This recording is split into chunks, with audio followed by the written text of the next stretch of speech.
ajjeechaan barattoota Oromoo haa dhaabbatu.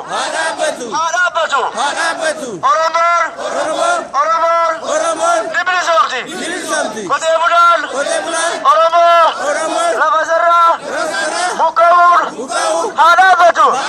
Wayyaaneen barattoota Oromoo kan hidhaa jiru haa galashiftu.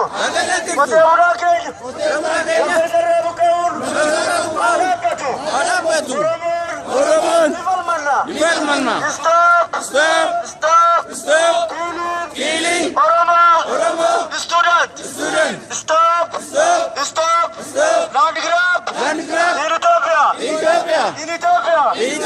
Oromo shall be free. Oromo shall be free. Oromo Ethiopia. We need justice.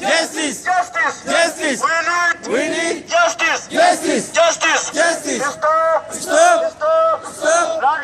land grab in Ethiopia. Stop.